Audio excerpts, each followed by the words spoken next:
हाँ जी, सब तो पहला स्वागत है ਤੁਹਾਡਾ ਲਰਨ ਵਿਦ ਦੀਪ ਚੈਨਲ ਵਿੱਚ। ਅੱਜ ਅਸੀਂ ਸਟਾਰਟ ਕਰਨ ਜਾ ਰਹੇ ਹਾਂਗੇ ਕਲਾਸ 6 ਦਾ 3rd chapter fibre to fabric. ਅਸੀਂ ਫਾਈਬਰ ਕੀ ਹੁੰਦਾਗਾ? ਫਾਈਬਰ ਹੁੰਦਾਗਾ ਰੇਸ਼ਾ। ਜਦੋਂ ਅਸੀਂ ਛੋਟੇ ਜਿਹੇ ਮਤਲਬ ਕਿਸੇ ਧਾਗੇ ਨੂੰ ਦੇਖਦੇ ਹਾਂਗੇ, ਜਦੋਂ ਉਹਨਾਂ ਆਪਾਂ ਸੂਈ 'ਚ ਪਾਉਣੇ ਹੈਗੇ ਤਾਂ ਉਹਦੇ ਜਦੋਂ ਸੂਈ 'ਚ ਪਾਉਣ ਵੇਲੇ ਉਹ ਕਾਫੀ ਸਾਰੇ ਪਾਰਟਸ ਦੇ ਵਿੱਚ ਨਾ ਡਿਵਾਈਡ ਹੋ ਜਾਂਦਾ ਅਤੇ ਸੂਈ 'ਚ ਪੈਂਦਾ ਨਹੀਂ ਛੇਤੀ ਛੇਤੀ। ਉਹ ਜਿਹੜੇ ਪਾਰਟਸ ਹੁੰਦੇ ਨੇ ਛੋਟੇ ਛੋਟੇ ਉਹਨਾਂ ਨੂੰ ਆਪਾਂ ਕੀ ਕਹਿੰਦੇ ਹੈਗੇ? ਫਾਈਬਰ। ਫਾਈਬਰ ਕੀ ਹੁੰਦਾਗਾ? ਰੇਸ਼ਾ। ਆਪਾਂ ਇਸ ਚੈਪਟਰ ਵਿੱਚ ਪੜ੍ਹਨਾ ਗਾ ਵੀ ਫਾਈਬਰ ਤੋਂ ਉਹ ਛੋਟੇ ਜਿਹੇ ਰੇਸ਼ੇ ਤੋਂ ਫੈਬਰਿਕ। ਫੈਬਰਿਕ ਕੀ ਹੁੰਦਾਗਾ? ਕੱਪੜਾ। ਵੀ ਉਹ ਛੋਟੇ ਜਿਹੇ ਰੇਸ਼ੇ ਤੋਂ ਕੱਪੜਾ ਕਿਵੇਂ ਬਣਦਾ ਗਾ। ਅਸੀਂ ਬਹੁਤ ਸਾਰੇ ਕੱਪੜੇ ਦੇਖਦੇ ਹੈਗੇ ਵੀ ਉਹ ਸਾਰੇ ਕੱਪੜੇ ਉਹ ਨਿੱਕੇ ਜਿਹੇ ਰੇਸ਼ੇ ਤੋਂ ਬਣਦੇ ਆ ਅਤੇ ਕਿਵੇਂ ਬਣਦੇ ਆ ਇਸ ਚੈਪਟਰ ਵਿੱਚ ਆਪਾਂ ਪੜ੍ਹਨਾ ਗਾ। ਚਲੋ ਜੀ ਸਟਾਰਟ ਕਰ ਦਿਆਂਗੇ। Paheli and Bozo won the first prize in a science quiz competition held at their school. They were very excited and decided to use the prize money to buy clothes for their parents. When they saw a large variety of cloth material, they got confused. The shopkeeper explained that some clothes or fabrics were cotton and some were synthetic. He also had woolen mufflers and shawls. There were many silk saris as well. Paheli and Bozo felt very excited. They touched and felt these different fabric. Finally, they bought a woolen muffler and cotton sari. ਹਾਂਜੀ ਕੀ ਕਹਿੰਦੇ ਹੈਗੇ? ਪਹੇਲੀ ਤੇ ਬੂਜੋ ਦੋ ਬੱਚੇ ਨੇਗੇ। ਕਹਿੰਦੇ ਇਹਨਾਂ ਨੂੰ ਉਹਨਾਂ ਦੇ ਸਕੂਲ ਦੇ ਵਿੱਚ ਕੰਪੀਟੀਸ਼ਨ ਹੋਇਆ ਸੀਗਾ ਸਾਇੰਸ ਦਾ ਕੁਇਜ਼ ਦਾ, ਜਿਹਦੇ ਵਿੱਚ ਉਹਨਾਂ ਨੂੰ ਪ੍ਰਾਈਜ਼ ਮਿਲਿਆ ਸੀਗਾ। ਅਤੇ ਉਹ ਪ੍ਰਾਈਜ਼ ਜਿਹੜੇ ਉਹ ਪੈਸੇ ਮਿਲੇ ਸੀਗੇ ਉਹ ਉਹਨਾਂ ਨੇ ਸੋਚਿਆ ਵੀ ਅਸੀਂ ਇਹਨਾਂ ਪੈਸਿਆਂ ਦੇ ਕੱਪੜੇ ਖਰੀਦਾਂਗੇ ਆਪਣੇ ਪੇਰੈਂਟਸ ਵਾਸਤੇ, ਆਪਣੇ ਮਾਤਾ ਪਿਤਾ ਵਾਸਤੇ। ਅਤੇ ਜਦੋਂ ਪਰ ਉਹਨਾਂ ਨੇ ਬਾਜ਼ਾਰ 'ਚ ਦੁਕਾਨ 'ਤੇ ਬਹੁਤ ਸਾਰੇ ਕੱਪੜੇ ਸੀਗੇ, ਉਹ ਕੱਪੜੇ ਦੇਖ ਕੇ ਕਨਫਿਊਜ਼ ਸੀ ਵੀ ਅਸੀਂ ਕਿਹੜੇ ਕੱਪੜੇ ਖਰੀਦੀਏ, ਕਿਉਂਕਿ ਕੱਪੜੇ ਤਾਂ ਕਾਫੀ ਤਰ੍ਹਾਂ ਦੇ ਹੁੰਦੇ ਹੈਗੇ। ਅਤੇ ਫਿਰ ਉਹਨਾਂ ਨੂੰ ਜਿਹੜਾ ਸ਼ੋਪਕੀਪਰ ਸੀ ਉਹਨੇ ਦੱਸਿਆ ਵੀ ਜਿਹੜੇ ਕੱਪੜੇ ਨੇਗੇ ਕਈ ਤਾਂ ਹੁੰਦੇ ਨੇ ਕਾਟਨ ਦੇ, ਕਈ ਕੀ ਨੇਗੇ ਸਿੰਥੈਟਿਕ ਕੱਪੜੇ ਨੇਗੇ। ਸਿੰਥੈਟਿਕ ਮਤਲਬ ਸੰਸਲਿਸ਼ਟ ਕੱਪੜੇ ਨੇਗੇ। ਅਤੇ ਕਹਿੰਦੇ ਕਈ ਕੀ ਸੀਗੇ ਵੂਲਨ ਦੇ, ਮਤਲਬ ਉੱਨ ਦੇ ਬਣੇ ਹੋਏ ਮਫਲਰ ਸੀਗੇ, ਸ਼ਾਲ ਵੀ ਸੀਗੇ ਅਤੇ ਹੋਰ ਕਈ ਸਿਲਕ ਦੀਆਂ ਸਾੜੀਆਂ ਵੀ ਸੀਗੀਆਂ। ਉਹ ਕਨਫਿਊਜ਼ ਸੀ ਵੀ ਅਸੀਂ ਕਿਹੜੇ ਕੱਪੜੇ ਖਰੀਦੀਏ ਅਤੇ ਉਹ ਟੱਚ ਕਰਕੇ ਦੇਖ ਰਹੇ ਸੀ ਵੀ ਕਿਹੜਾ ਕੱਪੜਾ ਕਿੱਦਾਂ ਦਾ ਗਾ। ਅਤੇ ਫਿਰ ਉਹਨਾਂ ਨੇ ਕੀ ਕੀਤਾ, ਲਾਸਟ ਦੇ ਵਿੱਚ ਉਹਨਾਂ ਨੇ ਇੱਕ ਉੱਨ ਦਾ ਮਫਲਰ ਖਰੀਦ ਲਿਆ ਅਤੇ ਇੱਕ ਸੂਤੀ ਸਾੜੀ ਖਰੀਦ ਲਈ। After their visit to the cloth shop, Paheli and Bozo began to notice various fabrics in their surrounding. They found that bed sheets, blankets, curtains, tablecloths, towels, and dusters were made from different kind of fabrics. Even their school bags and the gunny bags were made from some kind of fabric. They tried to identify these fabrics as cotton, wool, silk, or synthetic. Can you also identify some fabrics? ਕਹਿੰਦੇ ਜਦੋਂ ਉਹਨਾਂ ਨੇ ਕੱਪੜੇ ਖਰੀਦ ਲਏ ਉਸ ਤੋਂ ਉਦੋਂ ਹੋਰ ਵੀ ਜਿਹੜੇ ਆਲੇ ਦੁਆਲੇ ਦੇ ਕੱਪੜੇ ਸੀ ਉਹਨਾਂ ਨੂੰ ਸੋਚਣ ਲੱਗ ਗਏ। ਜਾਂ ਬਹੁਤ ਸਾਰੇ ਕੱਪੜੇ ਦੇਖਦੇ ਹੈਗੇ, ਜਿਵੇਂ ਹੁਣ ਬੈੱਡ ਸ਼ੀਟ ਹੁੰਦੀਆਂ ਨੇ ਆਪਣੇ ਘਰੇ ਹੈ ਨਾ, ਬਲੈਂਕ ਕੰਬਲ ਹੁੰਦੇ ਨੇਗੇ, ਹੁਣ ਪਰਦੇ ਹੁੰਦੇ ਨੇ, ਕਰਟਨਸ, ਟੇਬਲ ਕਲੋਥ ਮੇਜ਼ 'ਤੇ ਪਾਉਣ ਵਾਲਾ ਕੱਪੜਾ ਹੋ ਗਿਆ, ਟਾਵਲਸ ਹੋ ਗਏ ਹੈ ਨਾ। ਇਹ ਸਾਰਿਆਂ ਦੇ ਕੱਪੜੇ ਕੀ ਹੁੰਦੇ ਨੇ? ਵੱਖ ਤਰ੍ਹਾਂ ਦੇ ਹੁੰਦੇ ਨੇ ਗੇ। ਅਤੇ ਉਹ ਫਿਰ ਜਿਹੜੇ ਕਿਤੇ ਬੈਗ ਵਗੈਰਾ ਦੇ ਕੱਪੜੇ ਕੀ ਹੁੰਦੇ ਨੇ? ਵੱਖ ਹੁੰਦੇ ਨੇਗੇ। ਅਤੇ ਉਹ ਦੇਖਣ ਲੱਗੇ ਵੀ ਕਿਹੜਾ ਕੱਪੜਾ ਜਿਹੜਾ ਕਾਟਨ ਦਾ ਗਾ, ਕਿਹੜਾ ਵੂਲ ਦਾ, ਕਿਹੜਾ ਸਿਲਕ ਦਾ ਅਤੇ ਕਿਹੜਾ ਸਿੰਥੈਟਿਕ ਹੈਗਾ। ਅਤੇ ਇਸ ਤਰ੍ਹਾਂ ਕਹਿੰਦੇ ਤੁਸੀਂ ਵੀ ਕੀ ਪਤਾ ਕਰ ਸਕਦੇ ਹੋ ਕਿਹੜਾ ਕੱਪੜਾ ਕਿਹਦਾ ਬਣਿਆ ਹੋਇਆ ਹੈਗਾ। ਅੱਗੇ ਜੀ ਐਕਟੀਵਿਟੀ ਹੈਗੀ ਇੱਕ, ਫਸਟ ਐਕਟੀਵਿਟੀ ਹੈਗੀ ਇਸ ਚੈਪਟਰ ਦੀ, ਵਰਾਇਟੀ ਇਨ ਫੈਬਰਿਕਸ। ਵਰਾਇਟੀ ਕਹਿੰਦੇ ਕਿਸਮਾਂ, ਵੀ ਕੱਪੜੇ ਦੀਆਂ ਜਿਹੜੀਆਂ ਵੱਖ ਕਿੰਨੀਆਂ ਕਿਸਮਾਂ ਹੁੰਦੀਆਂ ਨੇ, ਕਿਹੜੀਆਂ ਅਲੱਗ ਭਿੰਨਤਾਵਾਂ ਹੁੰਦੀਆਂ ਨੇ ਉਹਦੇ ਵਿੱਚ। Visit a nearby tailoring shop, ਇੱਕ ਕਹਿੰਦੇ ਨੇ ਐਕਟੀਵਿਟੀ ਦਿੱਤੀ ਹੈਗੀ, ਪੜ੍ਹਦੇ ਹਾਂ ਆਪਾਂ ਕੀ ਐਕਟੀਵਿਟੀ ਕਰਨੀ ਹੈਗੀ। Visit a nearby tailoring shop, collect cutting of fabrics left over after stitching, feel and touch each piece of fabric.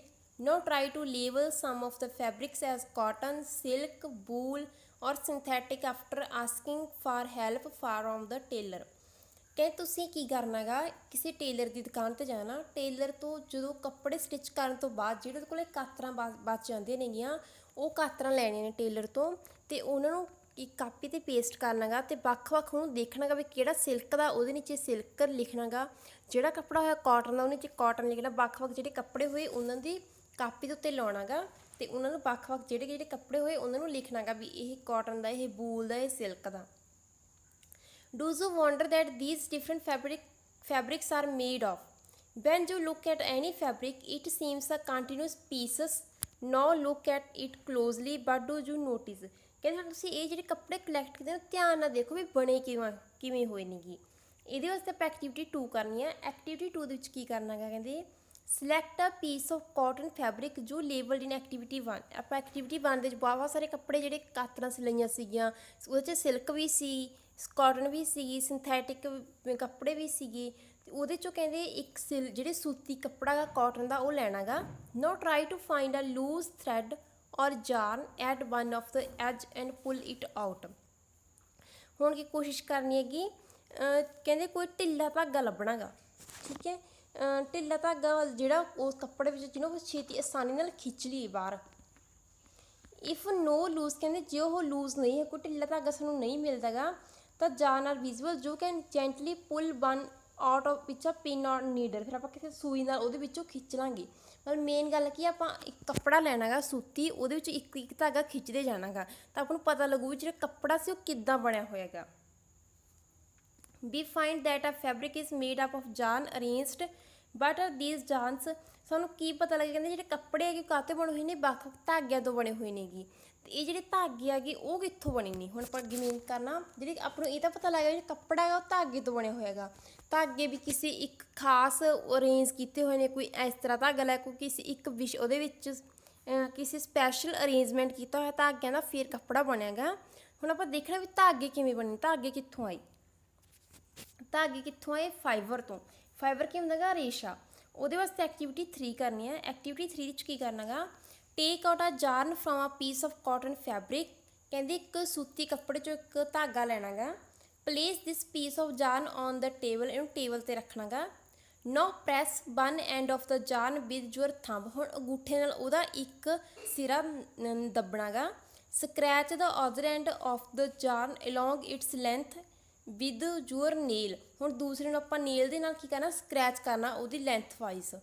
Do you find that this end the yarn split up into thin strands. ਆਪਾਂ ਕੀ ਦੇਖਾਂਗੇ ਵੀ ਜਿਹੜਾ ਉਹ ਧਾਗਾ ਸੀਗਾ ਉਹ ਕੀ ਹੋ ਜਾਊਗਾ, ਉਹ ਹੋਰ ਬਰੀਕ ਬਰੀਕ ਧਾਗਾ ਉਹਦੇ ਵਿੱਚ ਰੇਸ਼ਿਆਂ ਦੇ ਵਿੱਚ ਕੀ ਹੋ ਜਾਊਗਾ, ਟੁੱਟ ਜਾਊਗਾ। You might have observed something similar when you try to thread a needle. ਕਹਿੰਦੇ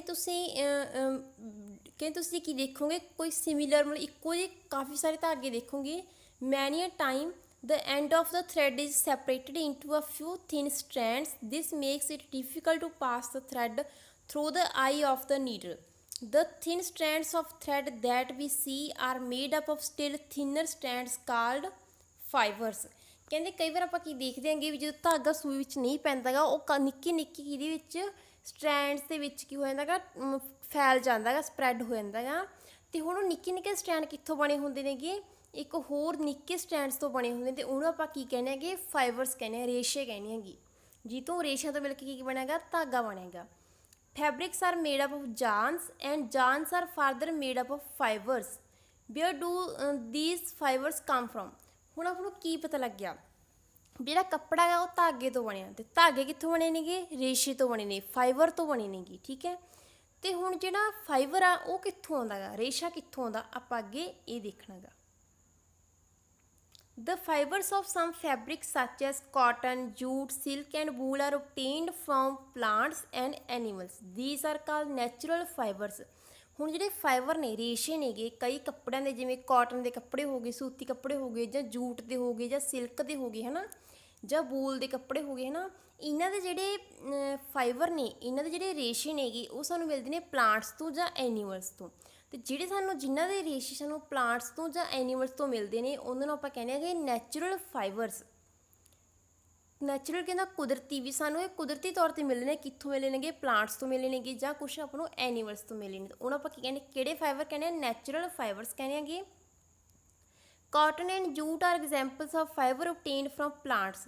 ਕਾਟਨ ਅਤੇ ਜੂਟ ਇਹ ਕਿੱਥੋਂ ਮਿਲਦੇ, ਸਾਨੂੰ ਪਲਾਂਟਸ ਤੋਂ ਮਿਲਦੇ। ਜਿਵੇਂ ਆਪਾਂ ਦੇਖੀ ਹੁਣ ਜਦ ਕਾਟਨ ਦੇ ਪਲਾਂਟ ਲੱਗੇ ਹੁੰਦੇ ਨੇ ਖੇਤਾਂ ਦੇ ਵਿੱਚ, ਜਿੱਥੋਂ ਕੀ ਮਿਲਦੇ ਸਾਨੂੰ ਫਾਈਬਰ। ਪਹਿਲਾਂ ਉਹ ਤੋਂ ਕੀ ਲੈਣੇ ਹੈਗੇ, ਫਾਈਬਰ ਲੈਣੇ ਹੈਗੇ, ਰੇਸ਼ੇ ਲੈਣੇ ਹੈਗੇ ਕਾਟਨ ਦੇ, ਫਿਰ ਆਪਾਂ ਉਹਨੂੰ ਅੱਗੇ ਧਾਗੇ ਬਣਾਉਣੇ ਹੈਗੇ, ਫਿਰ ਅੱਗੇ ਬੁਣ ਕੇ ਆਪਾਂ ਕੱਪੜਾ ਤਿਆਰ ਕਰਦੇ ਹਾਂ। ਇਸ ਤਰ੍ਹਾਂ ਜੂਟ 'ਤੇ ਵੀ ਪਲਾਂਟ ਹੁੰਦਾ ਗਾ, ਇਹ ਸਾਨੂੰ ਕਿੱਥੋਂ ਮਿਲਦੇ ਨੇ, ਪਲਾਂਟ ਤੋਂ ਮਿਲਦੇ ਨੇ। Wool and silk fibres are obtained from animals. Wool ਕੀ ਹੁੰਦੀ ਆ, ਉੱਨ। ਸਿਲਕ ਇਹ ਸਾਨੂੰ ਕਿੱਥੋਂ ਮਿਲਦੇ ਨੇ, ਐਨੀਮਲਸ ਤੋਂ ਮਿਲਦੇ ਆ। ਵੂਲ ਕਿਹਦੀ ਹੁੰਦੀ ਹੈਗੀ, ਭੇਡਾਂ ਵਗੈਰਾ ਦੀ ਹੁੰਦੀ ਹੈ ਨਾ, ਸ਼ੀਪ ਦੇ। ਤੇ ਉਹ ਤੋਂ ਆਪਾਂ ਕੀ ਲੈਣੇ ਹੈਗੇ, ਬੂਲ ਲੈਣੇ ਹੈਗੇ। ਤੇ ਸਿਲਕ, ਸਿਲਕ ਦਾ ਕੀੜਾ ਹੁੰਦਾ ਗਾ ਜਿਹਦੇ ਤੋਂ ਅਸੀਂ ਕੀ ਲੈਣੇ ਹੈਗੇ, ਸਿਲਕ ਲੈਣੇ ਹੈਗੇ। Wool is obtained from fleece of sheep or goat. It is also obtained from their hair of rabbits, jack and camels. ਇਹ ਇਹਨਾਂ ਦੇ hair ਤੋਂ ਕਿਸ ਮਿਲਦੀ ਹੈ, ਸਾਨੂੰ ਬੂਲ ਮਿਲਦੀ ਆ। Silk fiber is drawn from the cocoon of silkworm. ਇੱਕ ਕੀੜਾ ਹੁੰਦਾ ਗਾ silkworm, ਜਿੱਥੋਂ ਸਾਨੂੰ ਕੀ ਮਿਲਦੀ ਹੈਗੀ, ਸਿਲਕ ਮਿਲਦੀ ਆ। For thousands of years, natural fibers were the only one available for making fabrics. In the last 100 years or so, fibers are also made from chemicals.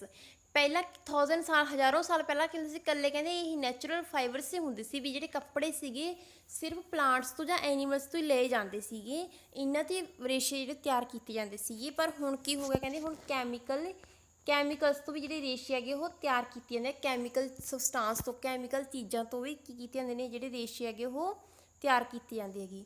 Which are not obtained from plant or animal source। ਇਹ ਸਾਨੂੰ ਜਿਹੜੇ ਇਹ chemicals ਤੋਂ ਤਿਆਰ ਕੀਤੇ ਜਾਂਦੇ ਜਿਹੜੇ ਕੱਪੜੇ ਉਹ ਸਾਨੂੰ ਪਲਾਂਟਸ ਤੋਂ ਜਾਂ ਐਨੀਮਲ ਤੋਂ ਨਹੀਂ ਮਿਲਦੇ ਗੇ, ਇਹਨਾਂ ਨੂੰ ਆਪਾਂ ਸਿੰਥੈਟਿਕ ਫਾਈਬਰਸ ਕਹਿੰਦੇ ਹੈਗੇ।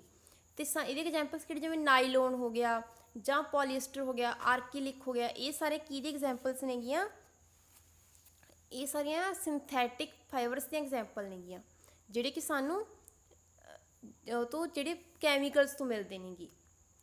ਅੱਗੇ ਆਪਾਂ ਪੜ੍ਹਨਾ ਗਾ ਵੀ ਕਿਹੜੇ ਸਾਨੂੰ ਹੁਣ ਪਲਾਂਟਸ ਤੋਂ ਕਿਹੜੇ ਕਿਹੜੇ ਫਾਈਬਰ ਮਿਲਦੇ ਹੈਗੇ, ਜਿਵੇਂ ਕਾਟਨ, ਜੂਟ, ਕਾਟਨ ਦਾ ਪੌਦਾ ਹੋ ਗਿਆ, ਜੂਟ ਤੋਂ। ਇਹ ਆਪਾਂ ਅੱਗੇ ਅਗਲੀ ਵੀਡੀਓ 'ਚ ਕੰਟੀਨਿਊ ਕਰਾਂਗੇ। ਫਿਰ ਆਪਾਂ ਦੇਖਾਂਗੇ ਵੀ ਇਹਨੂੰ ਕਿਵੇਂ ਅਸੀਂ ਤਿਆਰ ਕਰ ਸਕਦੇ ਹਾਂਗੇ। ਅਤੇ ਉਸ ਤੋਂ ਬਾਅਦ ਆਪਾਂ ਪੜ੍ਹਨਾ ਗਾ ਵੀ ਕਿਵੇਂ ਕੱਪੜਾ ਜਿਹੜਾ ਬਣਦਾ ਗਾ। ਠੀਕ ਹੈ ਜੀ, ਚਲੋ ਅੱਗੇ ਆਪਾਂ ਅਗਲੀ ਵੀਡੀਓ 'ਚ ਕੰਟੀਨਿਊ ਕਰਦੇ ਹਾਂ। ਅੱਜ ਆਪਾਂ ਕੀ ਪੜ੍ਹਿਆ, ਅੱਜ ਆਪਾਂ ਇਸ ਵੀਡੀਓ 'ਚ ਇਹੀ ਪੜ੍ਹਿਆ ਵੀ ਕੱਪੜਾ, ਸਭ ਤੋਂ ਪਹਿਲਾਂ ਜਿਹੜਾ ਕੱਪੜਾ ਹੁੰਦਾ ਉਹ ਜਾਰਨ ਤੋਂ ਬਣਦਾ, ਧਾਗੇ ਤੋਂ ਬਣਦਾ ਗਾ। ਧਾਗਾ ਫਾਈਬਰ ਤੋਂ ਬਣਦਾ, ਅਤੇ ਫਾਈਬਰ ਕਿੱਥੋਂ ਮਿਲਦਾ, ਪਲਾਂਟਸ ਤੋਂ ਜਾਂ ਐਨੀਮਲਸ ਤੋਂ ਮਿਲਦਾ ਗਾ। ਠੀਕ ਹੈ ਜੀ, ਵੀਡੀਓ ਨੂੰ ਵੱਧ ਤੋਂ ਵੱਧ ਸ਼ੇਅਰ ਕਰਨਾ ਆਪਣੇ ਫਰੈਂਡਸ ਦੇ ਨਾਲ।